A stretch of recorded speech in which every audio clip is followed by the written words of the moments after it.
kemana ruh ketika setelah dicabut dari jasad. Maka kalau kita membaca dalam satu riwayat dari Bara' bin Azib, kita akan menjumpai ruh itu kalau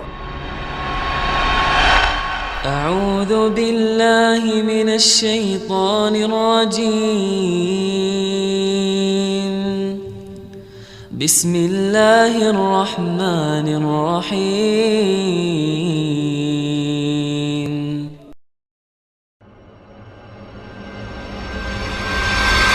kemana ruh ketika setelah dicabut dari jasad. Maka kalau kita membaca dalam satu riwayat dari Bara' bin Azib, kita akan menjumpai ruh itu kalau dicabut dari jasad.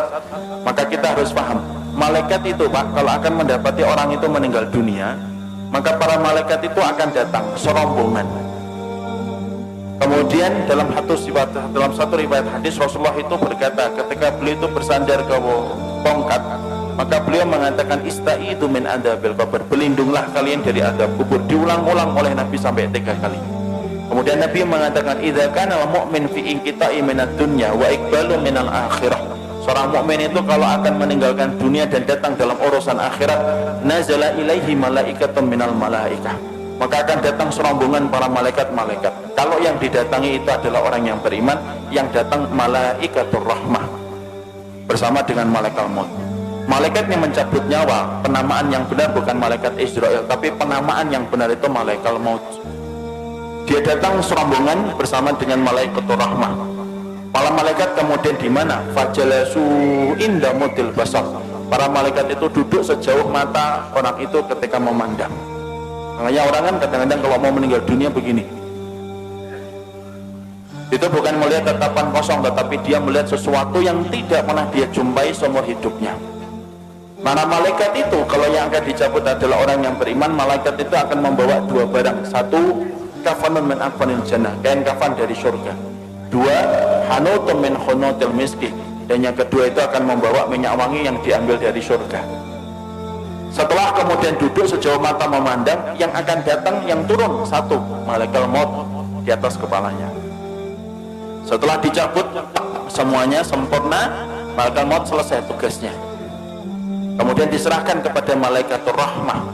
Kalau dia orang yang beriman, dibalut sama kemudian kain kafan yang diambilkan dari surga, diberikan minyak wangi dari surga. Itu loh Pak, masalah pakaian itu saking pentingnya. Ruh itu aja masih dikasih pakaian.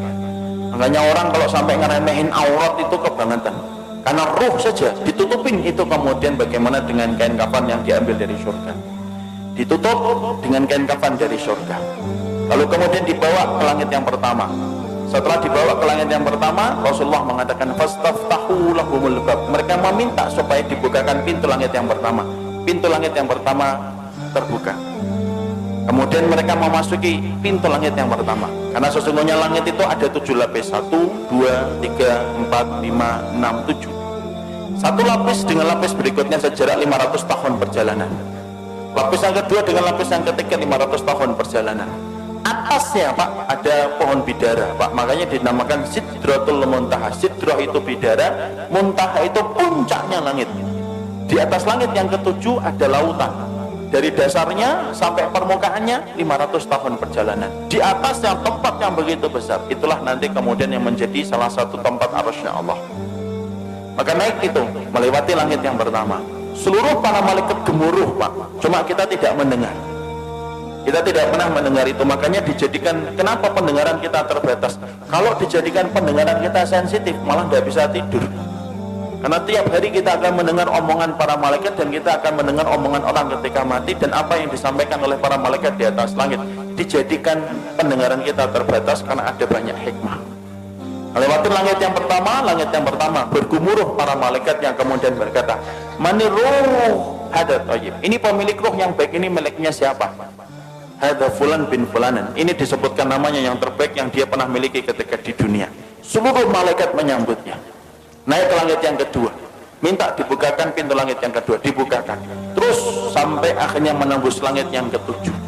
Ketika meminta untuk dibukakan pada langit yang ketujuh, maka Allah berfirman, sesungguhnya aku menciptakan dia dari tanah, a'iduhu ilal ardi, kembalikan dia ke bumi, maka disitulah aku menciptakan, dari situlah kemudian aku akan membangkitkan kedua kalinya. Akhirnya para malaikat kemudian membawa ruh itu kemudian ketemu dengan jasadnya yang sedang dibawa oleh para pelayat ke area kuburan. Maka kemudian bertemulah kemudian jasad itu dengan ruh. Ya, jasad ini masih dipakai? Enggak, ini sudah selesai. Jadi yang kita pakai ini jasad sementara saja, ini kendaraan kita di dunia. Nanti ketika kita sudah mati, ketika dikumpulkan di padang mahsyar, dikumpulkan di surga, enggak pakai jasad ini. Jadi jangan khawatir yang tiba-tiba kemudian kok saya hidungnya gini. Tenang, sampai mati doang. Nanti kalau sudah mati diganti hidungnya sama Allah. Karena nanti kalau kita sudah mati, nanti kita akan dikumpulkan di surga.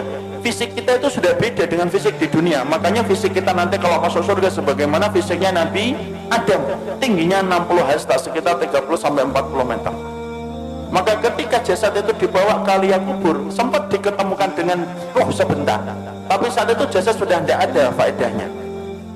Kemudian ketika sudah ketemu kembali di area kuburnya, dia sempat mendengar suara terompah terakhir pelayat ketika keluar dari kuburan. Setelah itu kemudian datang pertanyaan mungkar dan nakir, menanyakan 3 perkara. Apa, siapa rohnya, siapa nabinya, apa kitabnya, ataupun agama, apa agama yang diutus kepadanya. Setelah dia mampu menjawab itu, maka yang mampu menjawabnya itu siapa? Apakah dirinya? Enggak. Tapi yang menjawabnya itu adalah dibantu sama Allah. Makanya Rasulullah membacakan ayat Yusabbitullahu alladhina amanu fil qawli tsabit fil hayati dunya wa fil akhirah. Allah teguhkan orang yang beriman perkataan mereka di dunia dan perkataan mereka di akhirat. Makanya mereka lah yang bisa mengatakan Rabbku adalah Allah, Muhammad adalah Rasulku, dan Al-Quran itu adalah kitab suciku, dan Islam adalah agamaku. Allah yang menggerakkan di atas langit. Setelah dia mampu menjawab pertanyaan yang pertama, maka Allah berfirman di atas arasnya, Sadaqa abdi, hambaku ini jujur, benar dalam imannya sampai dia mau menjawab pertanyaan itu.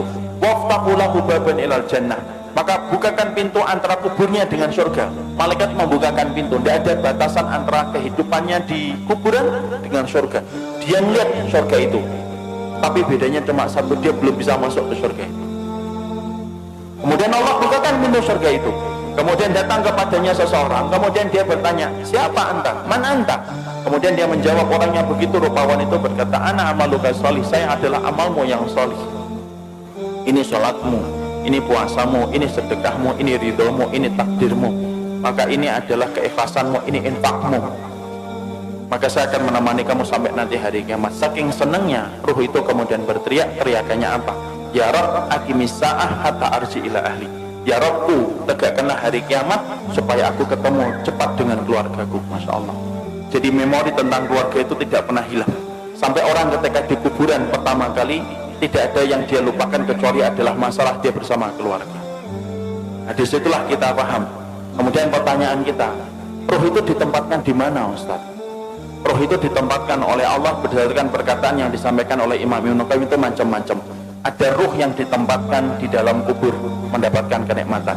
Ada ruh yang ditempatkan yaitu di tempat-tempat yang berbeda. Ada ruh antara langit dan bumi. Ruhnya siapa? Orang yang punya hutang ketika dia tidak membayarkan hutang itu sampai dia meninggal dunia. Ada ruh yang kemudian ditempatkan di tanur. Tanur itu tempat kayak periuk, masuknya kecil, keluarnya besar. Dalamnya itu ke bawahnya besar. Untuk siapa tanur itu? Tempat bagi ruh mereka yang dulunya ketika di dunia berzina dan tidak bertobat sampai mati, dibakar oleh Allah selamanya sampai nanti hari kiamat itu datang. Dan mereka berusaha keluar tetapi tidak bisa keluar. Imam Ibnu Qayyim menjelaskan itu tempat bagi para pezina yang tidak bertobat sampai dia mati. Ada kemudian ruh yang ditempatkan di sungai darah. Setiap waktu kemudian dia melipir ke pinggir, kemudian dilempari batu, kemudian dia melipir lagi, dilempari batu. Siapa itu? Pemakan riba yang tidak meninggalkan ribanya. Disitulah kita mendapati ruh itu akan ditempatkan oleh Allah berdasarkan amal-amal yang mereka lakukan. Ada enggak ruh bergentayangan? Enggak ada bergentayangan. Kayak kurang kerjaan aja bergentayangan. Karena sesungguhnya ruh itu miliknya Allah dan Allah yang menggenggamnya. Dan ini ada rumah habis mati bunuh diri, malamnya kelihatan orangnya nangis-nangis, Ustaz, itu setan. Ruh itu tidak mungkin balik, Pak. Kenapa ruh tidak mungkin balik? Karena ruh itu tempatnya di alam barzah. Dan barzah itu kenapa disebut dengan barzah? Tembok tebal yang tidak bisa ditembus itu namanya barzah. Nah, kalau ruh itu masih bisa seliweran dalam kehidupan dunia, penamaan barzah itu batal demi hukum. Karena kemudian masih bisa ditembus, makanya tidak bisa balik. Ada tembok tebal, sebagaimana Allah sampaikan dalam surat Al-Mu'minun ayat yang ke-100, dia bisa balik. Apalagi sampai kemudian balik ngeliatin anaknya, rumahnya. Ya kalau rumahnya nggak dijual, kalau rumahnya dijual kan jadinya sedih. Duh, kok sudah ganti orang ya? Karena nggak ada yang bisa balik, Pak. Makanya roh itu semuanya ditempatkan oleh Allah berdasarkan amalan-amalan mereka, dan tidak ada roh yang bergentayangan. Makanya kemudian kalau kita dapetin ada tempat-tempat, ada orang mati bunuh diri kok kelihatan ada hantunya, itu bukan roh, tapi itu setan yang mencari celah dan kesempatan supaya dia itu ditakutin. Kenapa setan itu senang untuk menakuti manusia? Karena setan tahu syirik itu mulainya pertama kali ketika takut. Orang kalau sudah takut maka cenderung gampang untuk melakukan syirik. Kalau sudah syirik nyebar kemenyan. Kalau sudah syirik dia akan kemudian korban di situ, di tempat yang dia takutin. Kalau sudah takut dia akan lewat sambil mengatakan, "Kula nuwun Mbah, ngapunten, lewat Mbah, lewat." Itu kemudian mulainya dari ketakutan. Makanya kemudian tidak ada ruh yang bergentayangan, itu tidak ada. Yang ada itu apa? Setan. Karena setan itu bisa berubah wujud apa saja. Anjing hitam perwujudan dari jin, ular hitam perwujudan dari jin. Kemudian setan bisa berubah manusia, bisa. Makanya kita dapati ketika Nabi mau dibunuh, siapa yang memberikan saran mengumpulkan 10 pemuda untuk membunuh Nabi Muhammad? Itu setan dalam bentuk manusia. Karena setan itu bisa berubah apa saja, Pak. Dan dia bisa menjadi hantu untuk menakuti manusia. Tetapi roh itu tidak bisa bergentayangan. Roh itu berada pada alam barzah, dan disebut alam barzah itu karena tidak bisa ditembus dengan apapun. Ya, nggak bisa ditembus apapun. Makanya kalau kita berbicara masalah hantu, hantu itu kan Masya Allah, hantu itu kan beda-beda kan di setiap negara dan setiap wilayah. Kalau di Amerika, hantu itu apa? Hantu itu keren, pakai jas, kemudian giginya runcing, sukanya gigit leher, enak itu. Itulah yang disebut dengan Dracula. Itu hantu Amerika. Kalau Cina beda lagi, hantunya lompat-lompat gitu. Kalau kemudian ada warna kuning berhenti dia, itu hantu Cina. Kalau Indonesia itu yang paling ini, Indonesia apa? Ngesot gitu ya. Itu Indonesia, Masya Allah, ini produk karena penjajahan Belanda. Sampai bayangin hantu itu nelongso gitu loh. Yang paling keren itu ya Amerika, pakai jas, giginya runcing, takut sama matahari. Kenapa kok manusia itu ketika bayangin hantu itu beda-beda? Karena memang hantu itu hasil dari kemudian bayangan kita sendiri. Ketika setan itu kemudian menakuti kita supaya kita melakukan kesyirikan ketika sudah takut. Makanya tidak ada yang namanya roh itu bergentayangan, itu tidak ada, Pak. Kata Imam Ibnu Qayyim, roh itu ditempatkan oleh Allah berdasarkan dengan amalnya. Ada roh yang ditempatkan di dalam tembolok burung hijau. Rohnya siapa? Orang yang mati syahid ditaruh dalam tembolok burung hijau, kemudian rumahnya di bawah arsy. Arsy-nya Allah, mereka tinggal bergantung itu. Kemudian mereka masuk surga di waktu pagi, kemudian pulangnya di waktu sore. Tidurnya di bawah arsy-nya Allah. Ada orang salih ditempatkan di dalam tembolok burung tapi bukan hijau. Dia masuk surga tetapi kemudian dia tidak bisa menikmati sebagaimana para syuhada. Ada roh yang ditempatkan ila rafiqil a'la. Makanya Nabi ditanya, ya Rasulullah, oleh Aisyah, ya Rasulullah, apakah engkau akan meninggalkan kami? Kemudian Nabi menjawab, ila rafiqil a'la, menuju kepada tempat kumpulan teman-temanku yang salih. Itu menunjukkan apa? Roh itu ada tempatnya sendiri. Makanya kalau kita bertanya, apakah roh itu bisa ketemu dengan roh-roh orang lain? Imam Ibnu Katsir menjawab, iya, roh itu bisa bertemu, Pak, selama mereka sama-sama mendapatkan kenikmatan. Tapi bertemunya mereka tidak ada kaitannya dengan kehidupan di dunia. Makanya kemudian Imam Ibnu Katsir itu mengatakan, innal arwah muqassamatun ila qismain. Roh itu terbagi menjadi dua. Ada roh yang mendapatkan kenikmatan, ada roh yang mendapatkan azab. Roh yang mendapatkan kenikmatan, mereka kumpul. Sebagaimana Nabi mengatakan, ila rafiqil a'la. Beliau ingin ketemu dengan rohnya Nabi Musa, rohnya Nabi Ibrahim, rohnya Nabi Nuh, rohnya Nabi Adam. Itu yang dipilih oleh Nabi ketika beliau sebelum meninggalnya dan wafatnya. Beliau mengatakan apa? Ila rafiqil a'la. Makanya Nabi detik-detik ketika sebelum meninggal, beliau melihat ke langit, kemudian beliau mengatakan ila rafiqil a'la, tangan beliau jatuh, kemudian kepala beliau bergeser. Akhirnya beliau meninggal dunia. Berarti roh itu kumpul nggak dengan roh yang lainnya? Roh itu kumpul dengan yang lainnya selama mereka sama-sama beriman. kecuali roh yang mendapatkan adab. Innal arwah mu'adzabah la tatakian. Sesungguhnya kalau roh yang mendapatkan adab mereka tidak ketemu, tapi roh yang kemudian mendapatkan kenikmatan mereka saling ketemu. Mereka saling ketemu dan mereka saling bertanya. Makanya Imam Ibnu Katsir sampai berkata, roh itu kalau kemudian ada yang meninggal, kemudian roh ini orang yang beriman ketemu dengan saudara-saudara mereka yang sebelumnya sudah meninggal, mereka saling bertanya, gimana kabar keluargaku, apa yang terjadi, itu anakku sudah punya anak ataukah belum. Dia akan nanya kepada roh yang baru balik ketika sama-sama mendapatkan kenikmatan. Jadi contoh paling kasusnya Pak, ini saya kaji cukup panjang bersama dengan riwayat-riwayat yang saya peroleh dari Imam dalam riwayatnya Imam Qurtubi. Saya ini misalkan dalam rumah saya, ibu saya meninggal 4 tahun yang lalu. Ibu saya meninggal 4 tahun yang lalu. Kemudian ada itu keponakan beliau itu meninggal 2 bulan yang lalu. Ini kalau sama-sama beriman sebagaimana keyakinan dari Ahlussunnah, Imam Qurtubi, Imam Ibnu Qayyim, itu ibu saya insya Allah kalau beliau mendapatkan kenikmatan di alam kubur akan ketemu dengan keponakannya, sepupunya. Dan ketika mereka ketemu, mereka saling bertanya, gimana kabarnya Fulan, gimana kabarnya Fulan, Fulan gimana, bagaimana desa di sana sekarang. Kenapa mereka bertanya tentang keadaan keluarganya dan keadaan kampungnya? Karena mereka sudah terputus kabarnya dari kehidupan di dunia.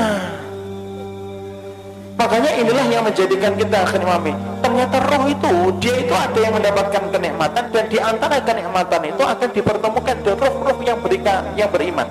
Sebagaimana kita nanti dalam di urusan akhiratnya di surga, kita akan dipertemukan dengan teman-teman kita yang dulu menemani kita dalam kebaikan ketika berada di surga. Sama, roh pun sama Pak. Jadi di sini kita paham tidak ada roh bergentayangan, tapi roh itu mereka akan mendapatkan tempat yang disebut dengan tempat barzah. Disebut tempat itu barzah karena tidak bisa ditembus dengan apapun, dan roh yang mendapatkan kenikmatan saling bertemu dengan roh-roh orang yang beriman yang juga mendapatkan kenikmatan. Jadi misalkan di sini di Tangmangu ini kalau ada yang sudah meninggal gitu, kalau yang meninggalnya baik, ternyata di kuburan dia mendapatkan kenikmatan, ada saudaranya juga yang meninggal lebih dulu kemudian mendapatkan kenikmatan, itu saling ketemu. Itu saling ketemu deh. Dan itu mudah bagi Allah. Makanya Imam Ibnu Katsir itu menyampaikan itu mudah bagi Allah, karena itu merupakan bagian dari kenikmatan yang Allah berikan sebelum mereka menunggu urusan akhirat ketika kiamat ditegakkan oleh Allah. Nah itulah yang menjadikan akhirnya Masya Allah ya, sedemikian masalah